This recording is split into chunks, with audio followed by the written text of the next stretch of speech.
Hi, this is Tara and Donzer, and we are going to be working on our collected walk. I was working on half steps, and they were kind of all over the place and really forward, much more forward than I'd had them. So I'd had them better, and I was trying to figure out, what was the problem. And I remembered back, I went back actually through a lot of old videos that I had through this past year, and one recurring theme in a lot of my lessons was working on Donzer's walk because he takes big gargantuan steps. And I don't have, to me, when I get the steps where people say they're good, I can't feel it. It just feels like we're hardly even moving. And I have a hard time feeling the difference between, is he taking short active steps or is he just taking slow steps? So I decided I need to bring this back into my cross check and start working on this.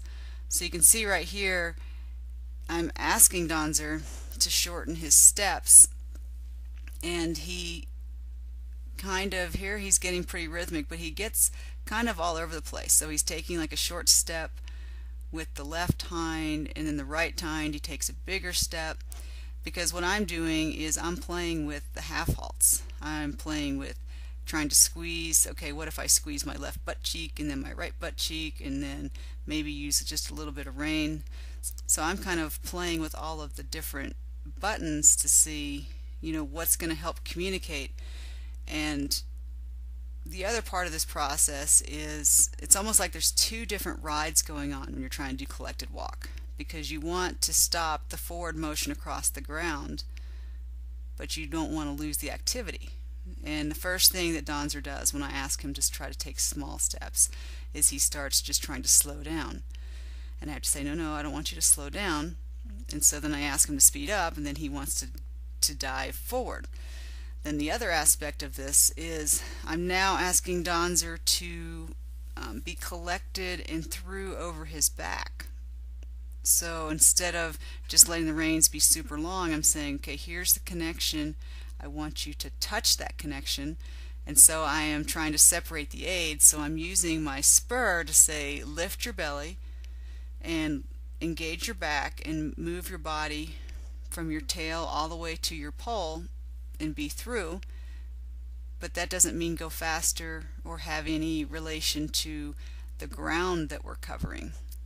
So you can see some of my previous videos where I talk about how to use the spur and what we're using it for. So we're kind of playing with different things where Donzer is saying, okay, you touch me with the spur, I'll go faster. I'm like, no, that just means lift your back. And then I'm saying, okay, but take smaller steps. And he's like, okay, I'll slow down. So you can see right there, he's almost like he's lame, because he's like, what do you want me to do? But his ears are back and they're totally focused on me. So he's listening and trying. So, we're just kind of playing with it. And I'm trying to be as consistent as possible in what I'm asking so that he keeps trying different things. And then when he does what I want, then I tell him, good. So what he's doing right here as well is his head's up in a good spot, and then he rolls over and tucks his nose in towards his chest a little too far. So that's also, I'm figuring out how to use my wrap muscles and my leg seat to say, no, forward and lift your nose up, because you can see when I get the aid correctly, then he does lift his pole back up and his nose back out, but then he wants to go faster. I'm like, no, not faster. Lift your head up, carry yourself, but then carry yourself in this way. So this is really testing me and developing me as a rider, and I think there's just part of this process that the only way through it is just through it. And you can see right there, I'm touching him with the spurs a little bit, and he's coming up through his back. So he's trying and working on it, and our steps are getting a little smaller.